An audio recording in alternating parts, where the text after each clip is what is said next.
චාෝ යමුදද අපිත් එක්ක ගමනක්. අද ඉතාලියේ නිවාඩු දවසක්. ඉතින් අද හස්බනුත් ගෙදර. මම මෙච්චර කල් පෙරුම් පුරාගෙන හිටපු මං ආසම කරන තැනකට තමයි අද මේ යන්නේ.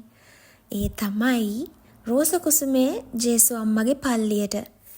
ඉතින් මම ලංකාවේ ඉද්දිත් ගොඩාක් ආසාවෙන් හිටියා කවදම හරි දවසක රෝස කුසුමේ පල්ලියට යන්න. ඉතින් මේ ඇවිල්ලා දැන් මාස 6ක් වෙනවා මම ඇවිල්ලා මට යන්න පුළුවන් වුණේ ඔන්න අද තමයි. ඉතින් උදේ අපි පාන්දර නැගිටලා කෑමත් හදාගෙන දැන් මේ හයිවේ එකේ යන ගමන් ඉන්නේ. අද කවදාක්වත් නැතුව ගොඩක් සෙනග ඒ වගේම හයිවේ එකත් බ්ලොක්. ඉතින් යන්න ෂුටක් පරක්කු වුණා. ඉතින් කොහෙවත් නතර කරෙත් නැහැ. අපිට වෙලා යයි කියලා අපි උදේ කෑම කාරකේ ඉදම්ම ගත්තා. ගොඩාක් ලොකු ට්‍රැෆික් එකක් තිබ්බා. අද මොකක් හරි ඇක්සිඩන්ට් එකක් වෙලාද කියන්න ඉතින් දන්නේ නැහැ. මම රෝස කුසුමේ ජේසු අම්මා ගැන පොඩි විස්තරයක් ඔයාලට කියන්නම්. ෆොන්ත නෙල්ලේ රෝස කුසුමේ අප ස්වාමිදුව කියලා තමයි ඒ පල්ලිය හඳුන්වන්නේ. ඉතින් සාමාන්‍යයෙන් අනිත් ජේසු අම්මලාගේ පල්ලි තරම් ප්‍රසිද්ධ නොවුනත් කතෝලික කට්ටිය ගොඩාක් එන පල්ලියක් තමයි මේ රෝස කුසුමේ පල්ලිය. ඒ වගේම කියන්න ඕනේ හැම භාෂාවක් වගේම සිංහල භාෂාවක් තියෙනවා. ඒ සිංහල භාෂාවේ වතාවත් කරන්න පටන් අරගත්තෙත් කතෝලික බැතිමතුන් එකතු වෙලා බ්‍රෙෂියා පල්ලියේ ඉන්න රදගුරුතුමාව දනුවත් කරලා. පෞද්ගලිකව රෝස කුසුමේ ජේසු අම්මගේ ප්‍රාතිහාර්ය අත්දැක කෙනෙක් තමයි මම. මම ලංකාවේ ඉද්දිත් හැම මාසෙම 13 වෙනිදා පල්ලියට ගිහිල්ලා ඒ රෝස කුසුමේ ජේසු අම්මගේ නුවාන පිළිවෙත කරා. ඒකෙන් ගොඩාක් ලොකු දේවල් මම අත්දැක්කා. අදටත් අත්දකින්නවා. ඉතින් ලොකු ආශාවක් තිබ්බ මේ පල්ලියට යන්න. ඉතින් මේ යන පාර දෙපැත්ත අපි අද ෂුටක් දවල් වුණා මොකද ට්‍රැෆික් ගොඩාක් තිබ්බනේ. ඒකයි. ඉතින් දැන් මේ බ්‍රෙෂියාවලට අපි ඇතුල් වුණා. නමුත් තවත් අපිට දුර යන්න තියෙනවා. තව දුරද කී බල ගියා. හරීම ලස්සනයි යන පාර දෙපැත්තත් මේ තියෙන කුඹුරු යායක්. තාම වී පැහිලා නැහැයි කියලා හස්බන්ඩ් කිව්වා. ඉතින් ලංකාවේ ගමනක් යනවා වගේ තමයි ඒ පැත්ත. ලංකාව ගොඩක් මතක් වුණා.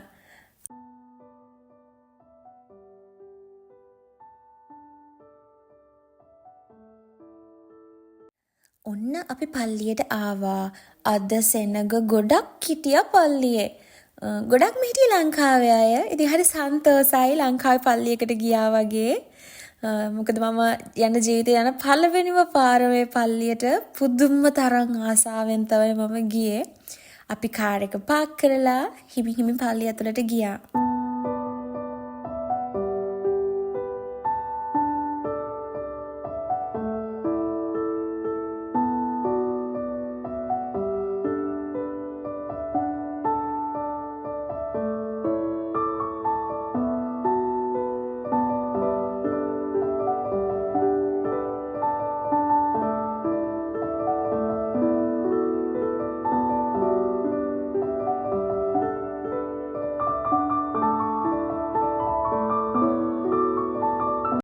හරිම නිස්කලංක පරිසරයක තමයි මේ පල්ලිය පිහිටලා තියෙන්නේ.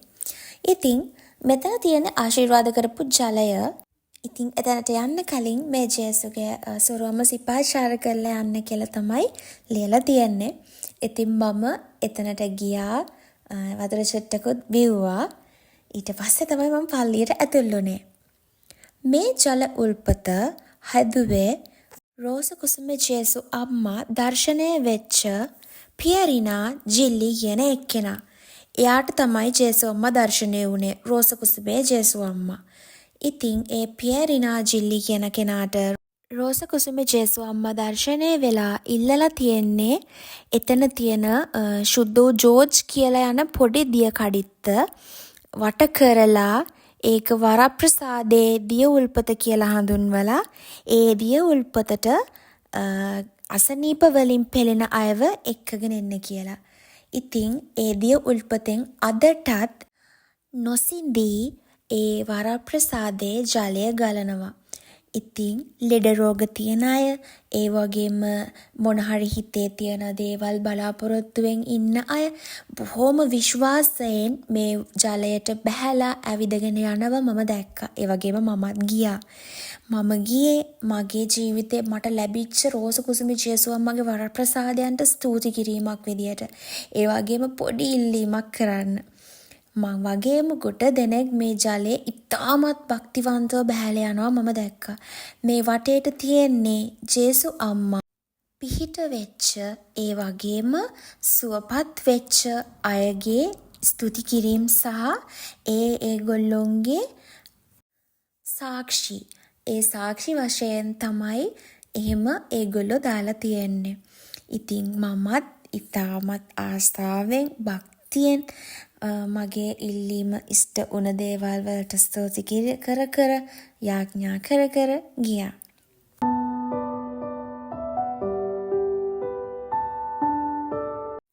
මේ තියෙන්නේ ඒ ශුද්ධ වූ ජෝර්ජ් කියන දිය උල්පත. පියරෙනා ජිල්ලි කියන කෙනා වට කරලා හදපු උල්පත.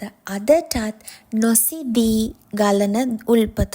1966 ඉඳන් අදටත් ඒ විදිහටම ගලන විශ්වාසයේ දිය උල්පත. සහ රෝසකුසුමි ජේසුස්වන්ගේ හදපු පළවෙනි ප්‍රතිමාව. ඉතින් මමත් වතුර ටිකක් පුරව ගත්ත බෝතලයකට ඒ වගේම අතට අරගෙන බිව්වා.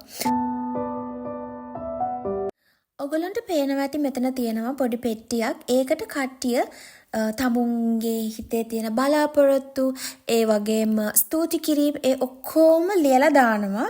මාසෙකට සැරයක් මේ පල්ලියේ එතන ලියලා තියෙන ඒවා මාරු කරනවා. ඒගොල්ලෝ ඒවා අරගෙන දිව්‍ය පූජා යාගයක් තියලා ඒ දේවල් ඔප්පු කරනවා. ඊට පස්සේ ආයේ අලුතෙන් ලියලා දාන්න පුළුවන් ඊළඟ මාසෙට. මේ තියෙන පඩිපෙළ, මේ පඩිපෙළේ දනින් යනවා ගොඩක් අය බාර වෙන්න සහ වෙච්ච බාර ඔප්පු කරන්න. මමත් දනින් ගියා. හැබැයි ඒක නම් වීඩියෝ කරේ නැහැ. මේ රෝස මල් ඔක්කොම බාර ඔප්පු කරන්න ගෙනාපු රෝස මල්. හරිම ලස්සනයි.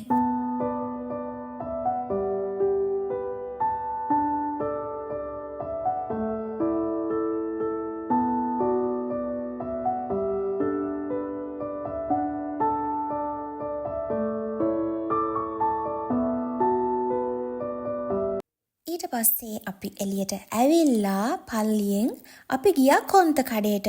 ඒ වෙලාවේ කොන්ත කඩේ වහලා තිබ්බා. මෙහෙම ඉස්සරහට ඇවිදයි යනකොට ජුසේ තුමාගේ ලස්සන ප්‍රතිමාවක් තිබ්බා. මම අහලා තියෙනවා ස්වාමි පුරුෂයන්ගේ ඒ වාගේම කම්කරුවන්ගේ බාර නාම සාන්තුවරයක් කියලා. ඉතින් මම මෙතන ඉඳගෙන හස්බන්ඩ්වත් තියාගෙන මම මගේ හස්බන්ඩ්ව ශුද්ධෝ ජුසේතුමාට වාර කරා. ඉතින් අපි දැන් මේ කොන්ත කඩේට යනවා. කොන්ත කඩේ වහලා 2:00 අරින්න කියලා කිව්වා.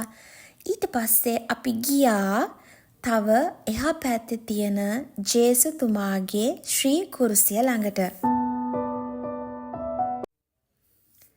අපි එතනත් ඉටිපන්දම් පත්තු කරලා හස්බන්ඩ්වෙන් මමයි මෙතන යාඥා කරලා අපි ගියා දවල් කෑම ගන්න.